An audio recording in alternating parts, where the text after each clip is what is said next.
El infame Mars Attack fue lanzado por primera vez en 1962 por Topps a través de su banner Bubble Inc. Originalmente llamado Attack from Space, en el lanzamiento del prototipo de prueba, el juego estándar de 2.5 por 3.5 era de 55 tarjetas en total en un paquete de 5 tarjetas de 0.05 con un trozo de chicle. Las 55 cartas cuentan una historia muy gráfica y espantosa de los marcianos atacando la Tierra y finalmente los terrícolas contraatacando. En el frente de cada carta hay representaciones coloridas de una progresión del ataque de Marte. El reverso ofrece una explicación de lo que se muestra en las imágenes del frente de la tarjeta.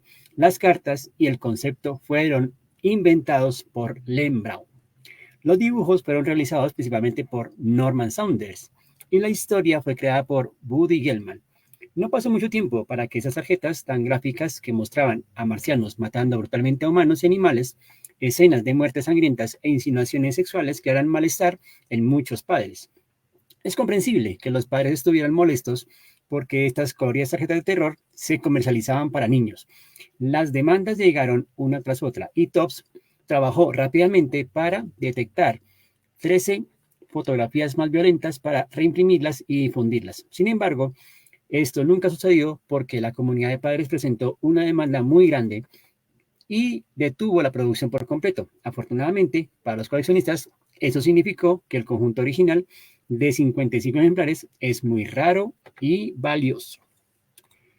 Saludos, queridos y queridas ficcionautas que empiezan a llegar, a conectarse con esta transmisión.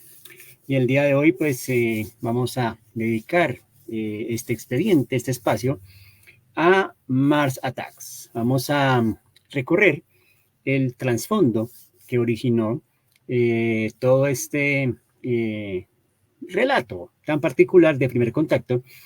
Hablaremos también de todo lo que fue la concepción gráfica y luego lo que va a ocurrir en la década de los 90 cuando tiene este revival, justamente gracias a unas novelas que se publican, una serie de cómics y por supuesto la película de Tim Burton. Esa película obviamente va a masificar aún más este fenómeno, permitiendo a la compañía más adelante sacar una serie de secuelas. De eso hablaremos en nuestro expediente del día de hoy. Y por acá tenemos el maestro Marco Pinto que presenta sus credenciales y instala su bandera en sombras. Maestro, recibimos tu ofrenda de buena forma. Gracias por estar aquí. Y bueno, pues sin dar más preámbulos, vayamos un ratico entonces a hablar de Mars Attacks. Muy bien. Entonces Mars Attacks, digamos que vamos a remitirnos, vamos a viajar en espacio-tiempo al año de 1962. ¿Qué estaba ocurriendo en el mundo? ¿No? Y principalmente, pues digamos, en Estados Unidos. Bueno, en el mundo, pues estaba en el Mundial de Chile. Colombia tuvo una participación bastante notoria en este Mundial. También, por supuesto, 4 muchachos de Liverpool estaban causando furor en la juventud estadounidense y pues provocando toda esta ola de rock británico. Y por supuesto, John Fitzgerald Kennedy se enfrentaba a una tensión muy particular dentro de este escenario de la Guerra Fría, que es la detección de misiles nucleares en Cuba, misiles obviamente de origen soviético. Esto se conocería como la crisis de los misiles y fueron 13 días de tensión en el que el mundo entero estaba a la expectativa de si habría o no habría conflicto nuclear. Ahí tenemos la detección, esto fue en octubre de 1962 y en ese contexto aparece la compañía Topps.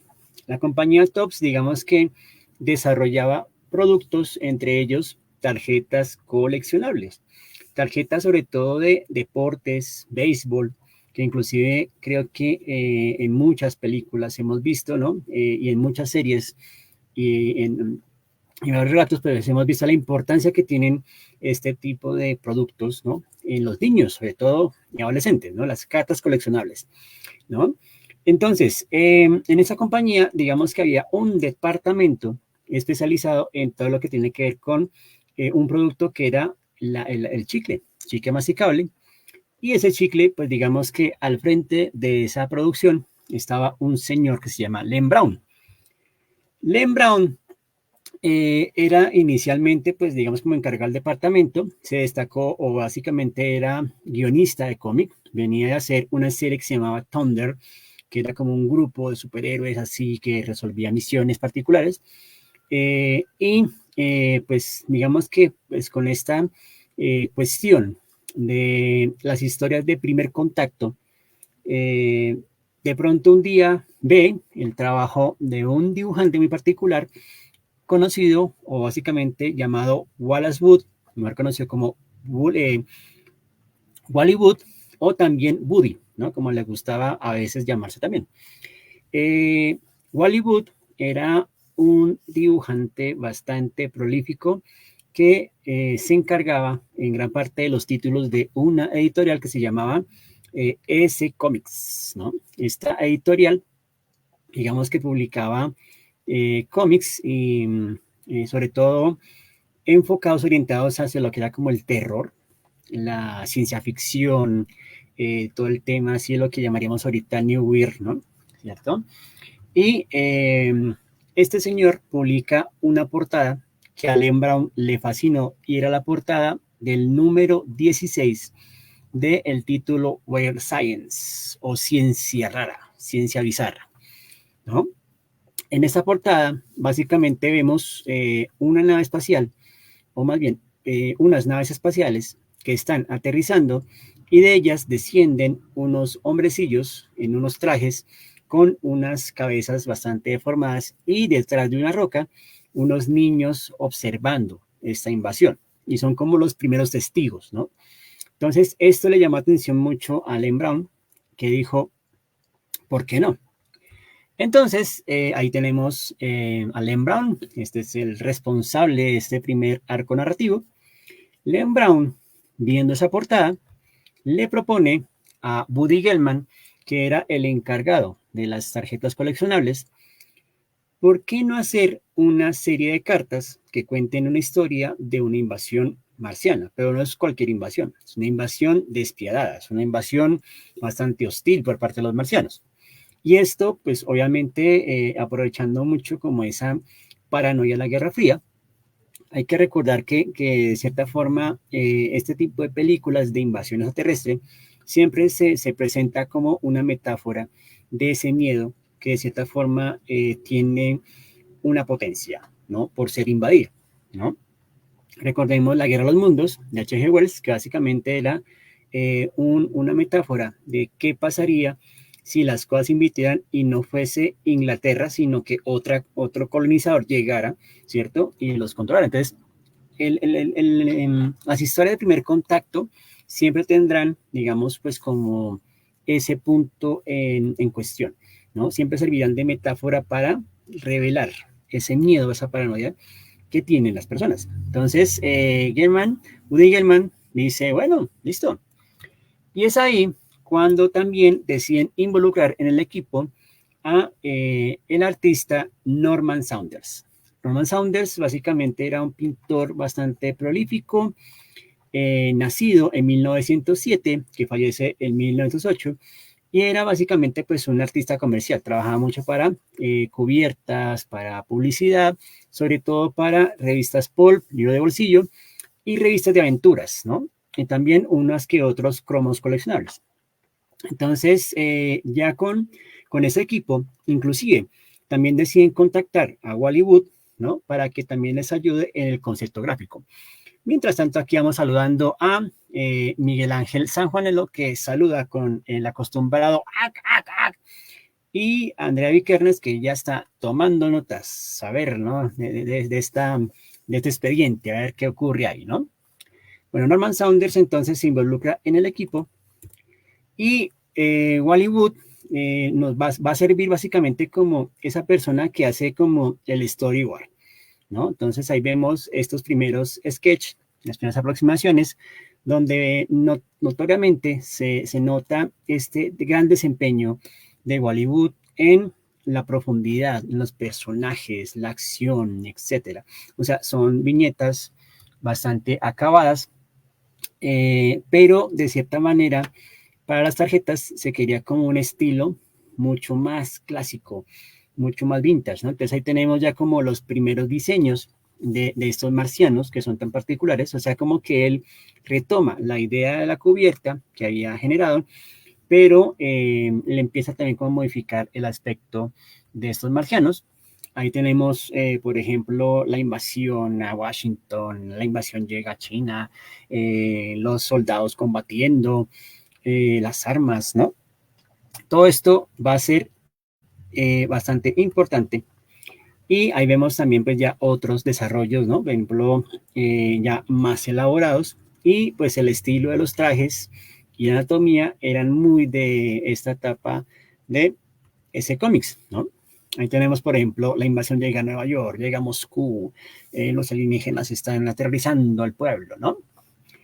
Y ahí ya empezamos a ver este proceso de ya transformación que va a asumir nuevos ondes para llegar a lo que va a ser la tarjeta definitiva, que es esta, que obviamente pues tiene un estilo pictórico muy cercano a las pinturas opacas o lo que es, digamos, ya el óleo, el acrílico. Obviamente pues este diseño del traje, ¿no?, aportado por Bollywood va a servir, ¿no?, como ya elemento canon de este relato. Y la primera tarjeta obviamente nos habla y empieza de esa forma, la invasión comienza. Entonces vemos las tropas de marcianos que se suben a sus naves y de ahí para allá empieza, digamos, ya pues llega a la Tierra, aterrizan sus naves, etcétera. Y una de las tarjetas, la última, la 55, es la que nos va a decir de qué va el asunto. Entonces dice Mars Attack, una corta sinopsis de la historia. Planeando conquistar la Tierra, Marte envía platillos voladores a través del espacio llevando armas destructivas o mortales, quemando ciudades. Los marcianos destruyen gran parte de la población de la Tierra. El enemigo entonces trae, ¿no?, insectos 500 veces más grandes que el tamaño normal y de alguna manera la gente empieza a esconderse, conociendo que la muerte es la consecuencia y ellos están por descubrir o ser descubiertos por estas criaturas, ¿no? La Tierra lanza un contraataque que de cierta manera les dice a los marcianos pues que se van para la casa, ¿no? Eso es básicamente como la corta sinopsis que ofrecía la última tarjeta, ¿no? Como les digo, pues el estilo bastante clásico, muy pictórico, muy recordando esas etapas de los años 50. Los trajes, pues obviamente muy de ese estilo sci-fi, ¿no? Retro, ¿no?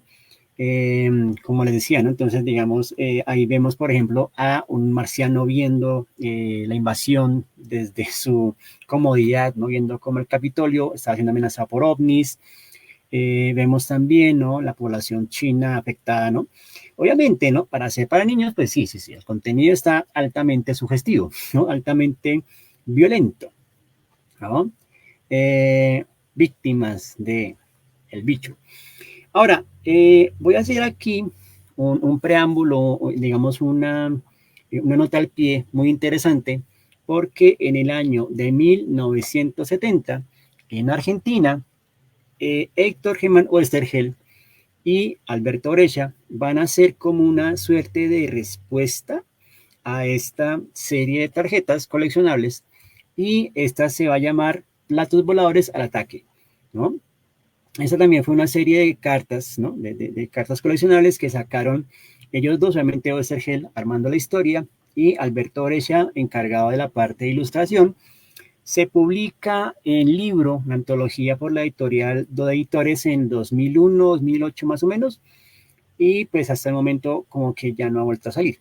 Pero más o menos las tarjetas tenían como esa misma concepción, ¿no? Pues que llegaban obviamente a Buenos Aires, ¿no? Era más o menos como tomando lo que Oesterheld ya había trabajado en el Eternauta, pero dándole ya este vuelco y convirtiéndolo pues como en este formato muy similar a las tarjetas de Mars Attacks, ¿no?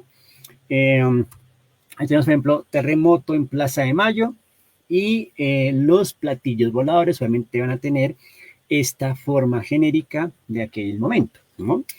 Formas que de cierta manera pues a veces se ven, ¿no? Desafiadas por las concepciones, por ejemplo, de este investigador suizo Billy Meyer o de pronto lo que vimos en el proyecto Libro Azul, ¿no? Entonces, de ahí, de alguna forma, esta va a ser como la forma convencional del platillo volador.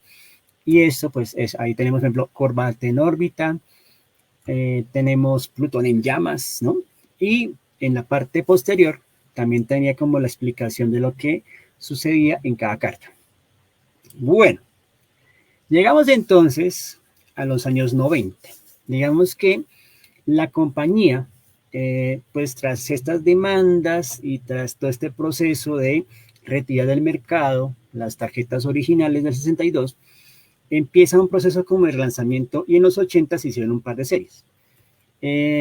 Digamos que se vuelve a retomar nuevamente como ese concepto de del chicle masticable y se le da, digamos, como un nuevo tratamiento para que salga al mercado y la gente pues pueda adquirirlo. También se empiezan a lanzar una serie de novelas escritas, ¿no? que amplían más este universo y una serie de cómics que originalmente asume la editorial, digamos que Topps, tiene o lanza también su vertiente editorial. Esta compañía, por ejemplo, sacó tarjetas de Star Wars, cómics de Star Wars, también sacó unos cómics, por ejemplo, de la adaptación a cómic de Drácula, de Francis Ford Coppola, dibujada por Mamiñola.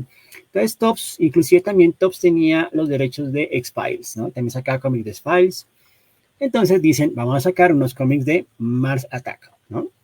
Y Image Comics también tiene como esa licencia. Ahí tenemos como el relanzamiento de la serie, como les decía, de los 80s, ¿no? Que se volvían como a conseguir. Y se publican entonces estas dos novelas que son Martian Death Trap de Nathan Archer y War Dogs of the Golden Horde, ¿no? De Ray W. Muriel. Ambas publicadas por la editorial del Rey, ¿no? Editorial que obviamente toma su nombre de Les del Rey, una de las leyendas de la ciencia ficción y de los futurólogos, ¿no? Que también pertenecía a Frederick Poole. Bien. Luego, entonces, la idea de estos cómics, ¿no? Que empieza a sacar Topps y que luego saca también Image, era justamente como empezar a ampliar más, expandir más esta primicia del universo. Los cómics van a contar con diversos talentos, inclusive ahí tenemos uno posterior que va a sacar más adelante, hacia el año 2000, 2010 más o menos, la editorial IDW. IDW, recordemos que es este sello editorial que empieza a competirle a Dark Horse y a Image, ¿no? En productos editoriales, y ellos tienen una línea especializada justamente como en ciencia ficción. En IDW, por ejemplo, están estos ilustradores top como Ashley Wood, también van a estar, por ejemplo, Sean Murphy, y bueno, otros artistas, ¿no? En fin.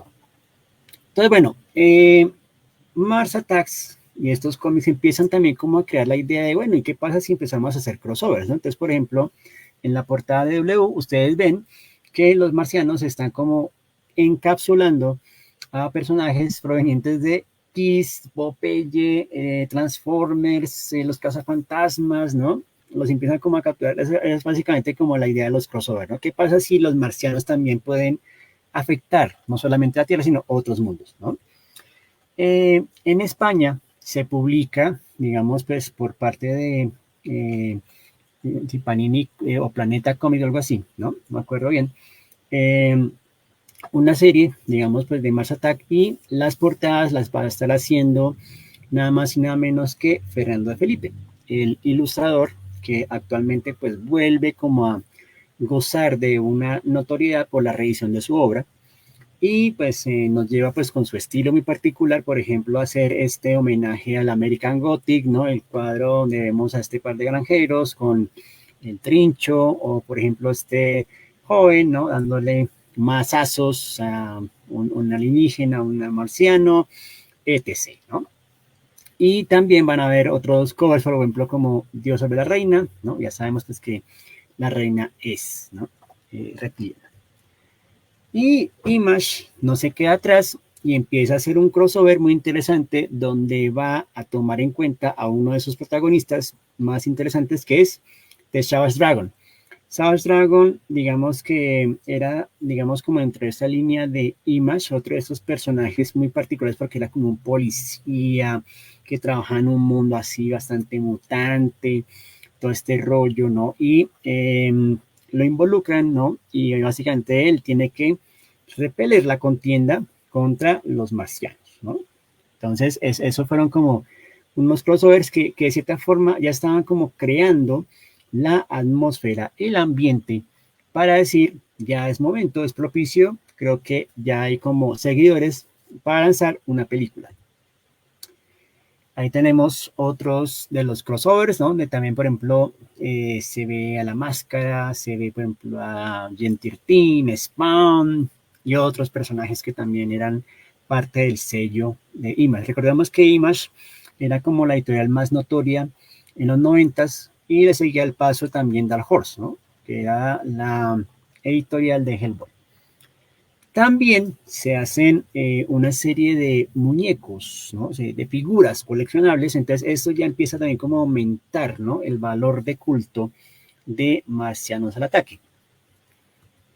Y bueno, ahí es cuando Warner Bros. Adquiere los derechos y dice, ¿por qué no? Hagamos una película.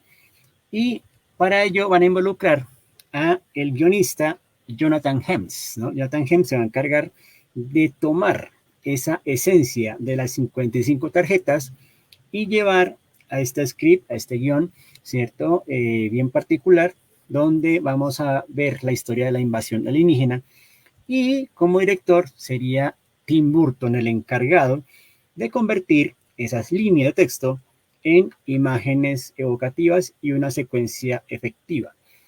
Hay que tener muy presente, ¿no? Que de cierta manera, pues Marcianos al Ataque, Mars Attack, implica, digamos, como una suerte de crítica, ¿no? A este tipo de películas, perdón, me vuelvo un momento, ¿cierto? Justamente, ¿no? En la medida en que se vuelve como una suerte de parodia, ¿no? Espérenme por acá un segundito. Y vamos a mirar por acá una cosita, ¿no? Una cosita muy particular.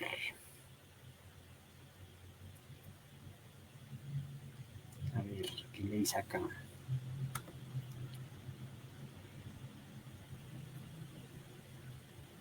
Bueno, digamos que ya Mars Attack ya es una película clásica, digamos que ya de cierta forma sabemos el spoiler final, o sea que de cierta manera ya sabemos qué va a ocurrir al final, ¿cierto? Pero de cierta forma Mars Attack es, primero que todo, ¿cierto? Digamos, una suerte de crítica, ¿cierto? A ese tipo de género, pero digamos muy desde la parodia, ¿no? Entonces, Jordan Hems, ¿no?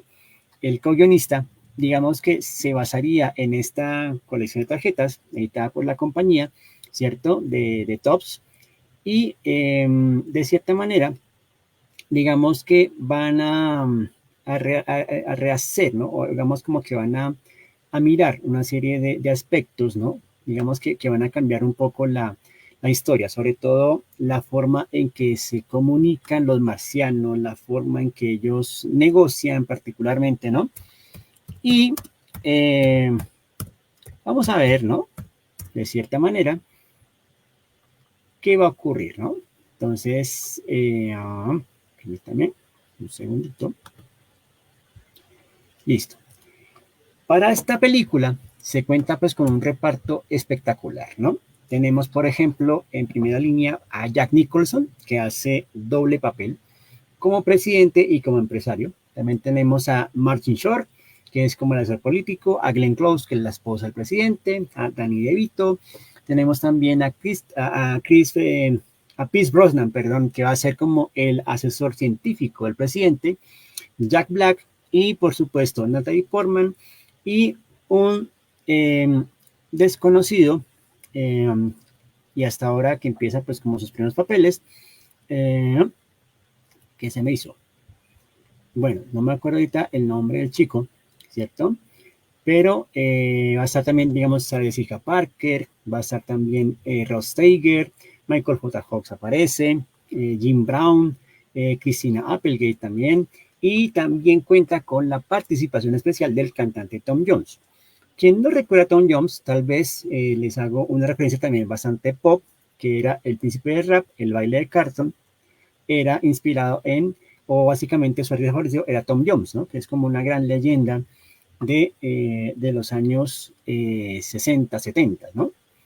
Y la idea, obviamente, era pues que se viera muy años 50, que tuviera pues como ese tono de comedia negra, sátira política, ¿cierto? Y Jonathan Hems y Burton empiezan a desarrollar el guión desde 1993, cuando Warner Bros. ¿No? adquiere los derechos cinematográficos para hacer esta película. Y en la revisión del guión va a estar, obviamente, Martin Amis, va a estar Scott Alexander, Larry Karaszewski, y estas revisiones justamente eran para reducir presupuesto, ¿no? Vamos a mirar cómo podemos reducir presupuesto. Bien, ¿de qué va esta película? Entonces, la trama empieza en el momento en que los marcianos rodean la Tierra, junto con una gigantesca flota de platillos voladores.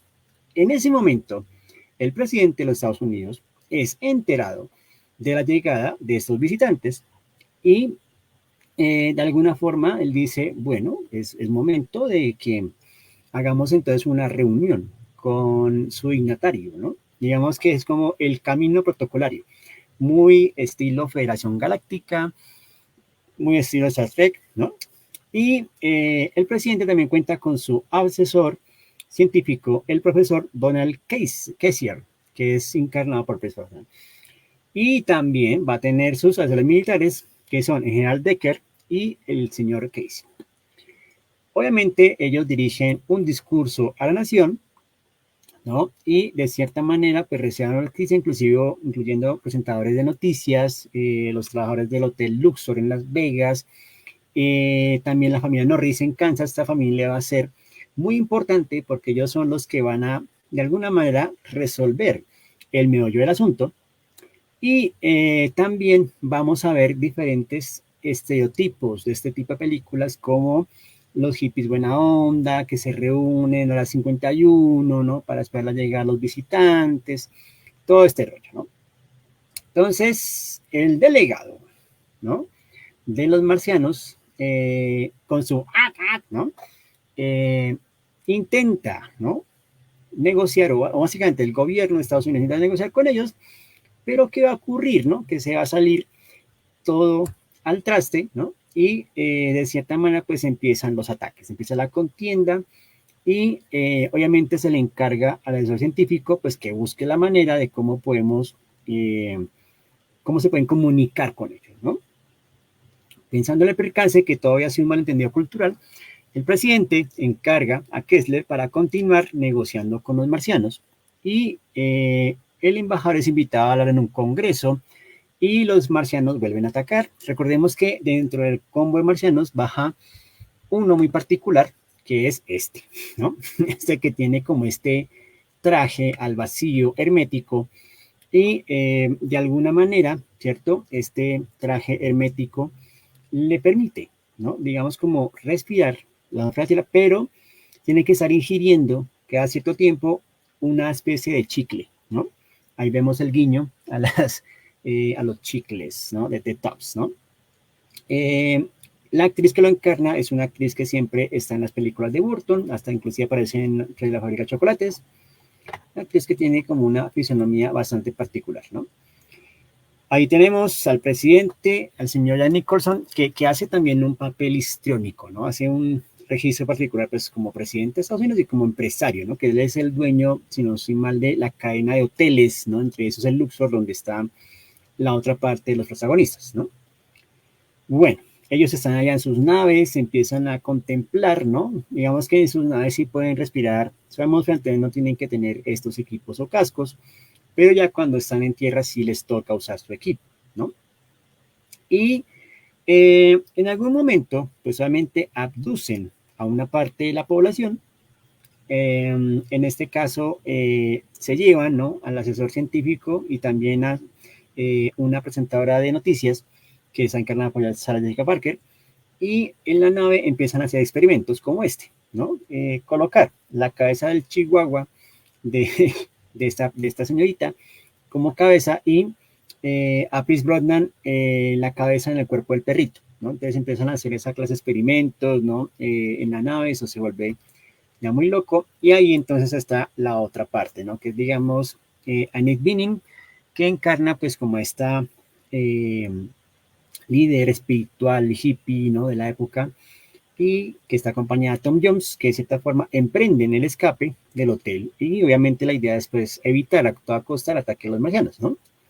Ellos todavía no saben que de cierta manera estos marcianos van a tener una suerte de punto débil, van a tener, digamos, una especie de kriptonita, van a tener, digamos, como una forma de ser aplacados, ¿no? Recordemos que en la novela La Guerra de los Mundos, la invasión se ve de alguna manera afectada cuando ellos entran en contacto con los virus terrestres.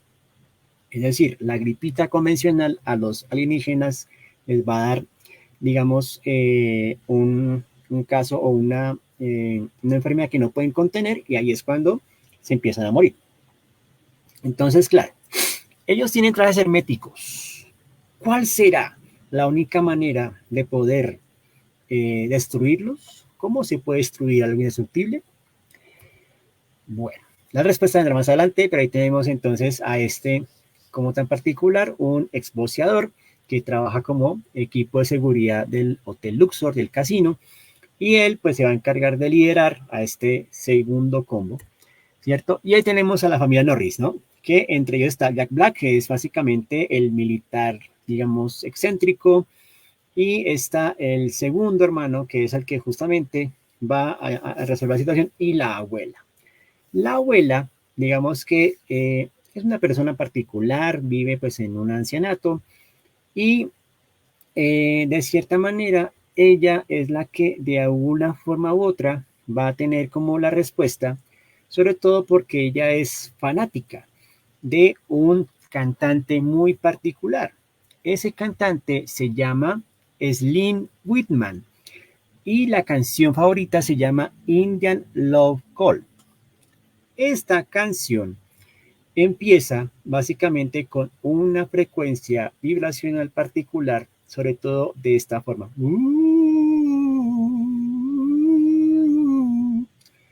Esa frecuencia no es tolerada por los marcianos y esto hace que sus cabezas hagan erupción y queden como gelatina en sus mismos cascos. O sea, esta vibración es lo que de cierta forma los detiene. Esta es la única manera de destruirlos.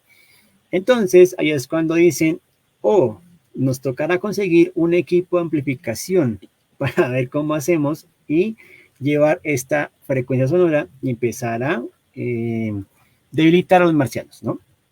Y eso van a hacer, ¿no? Entonces, digamos que ahí es como ya la resolución de la historia. Obviamente, este hermano se vuelve, digamos, como condecorado, se vuelve héroe de la nación. Obviamente, Natalie Portman queda como siendo la hija del presidente, pues queda a cargo del país, un país destruido por la invasión alienígena, pero pues también con un futuro por delante, ¿no? Recordemos que este actor lo vamos a ver más adelantico en películas como El Origen, ahí hace unos cameos, etcétera. Y esta película, digamos que ya dio pie, ¿no? Y sus siguientes, digamos, ediciones en DVD y demás, pues para seguir aumentando el fenómeno. Y es cuando en 2017 van a lanzar una reedición que se llama Mars Attack, la invasión. Y ahí pues ya digamos que no se cuenta con los artistas originales, sino que ya se cambian los ilustradores y ya son tarjetas con una elaboración mucho más refinada, con más detalles, pero sin duda manteniendo muy ese tono de los años 50. Y también van a publicar más adelante una serie que se llama Mars Attacks The Revenge. The Revenge va a ser como una suerte de secuela, ¿no? Digamos que, bueno, si bien en las cartas originales como que ellos son despachados de la Tierra, en esta regresan y cuentan, digamos, regresan con una fuerza de ataque mucho más fuerte, más contundente, ¿no? Entonces, obviamente, esto venía pues como una cajita especial, obviamente presentando nuevo arte, también con algunas tarjetas de bocetos, pero manteniendo justamente el diseño de estos originales, ¿no? Y así llegamos entonces como a este periplo muy rapidito de lo que va a ser esta serie de tarjetas coleccionables que van a dar pie pues a esta película tan particular y pues como a esa expansión de universo tan particular e interesante, ¿no? Entonces digamos que qué bonito es ver cómo las tarjetas coleccionables siempre tienen un punto de salida más allá de las primeras intenciones y pues gracias a Len Brown y a Woody Gelman, ¿no? Que dieron pie a esta loca idea que de una forma u otra lo que hace es, como decía al comienzo, hacer una parodia de lo que es estas historias de primer contacto, ¿no? Básicamente de una raza alienígena que llega a la Tierra y de una forma u otra se verá si se viene en son de paz o en son de guerra, pero normalmente siempre viene en son de guerra, ¿no? Porque de cierta forma ese es el reflejo, esa es la proyección. Bien, tras este corto y sustancioso recorrido por esas tarjetas coleccionables, les comento que entonces en nuestro próximo encuentro, que será el 26 de junio, hablaremos de un escritor bien particular que es el señor Grady Hendrix. Visitó la Feria del Libro, estuvo aquí pues, presentando algunas de sus novedades y hablaremos un poco de su trayectoria, sobre todo con el ensayo Paperback from Hell y cómo desde ahí pues ha tenido una carrera bastante provechosa que inclusive anuncia novedades para el próximo año y se convierte pues como en una suerte de nueva figura del terror, ¿no? Entonces, esto lo haremos entonces en la próxima sesión. Por lo pronto, muchísimas gracias a quienes estuvieron en línea, quienes estuvieron acompañando esta bella transmisión del día de hoy. Y bueno, pues no me resta más que desearles un ¿cómo es? Larga de prosperidad y nos encontramos entonces en nuestra próxima sesión, nuestro próximo expediente que hablará sobre Grady Henry. Ya saben que esto después lo pueden encontrar en YouTube. Por lo pronto, feliz resto de noche. Muchísimas gracias y nos vemos.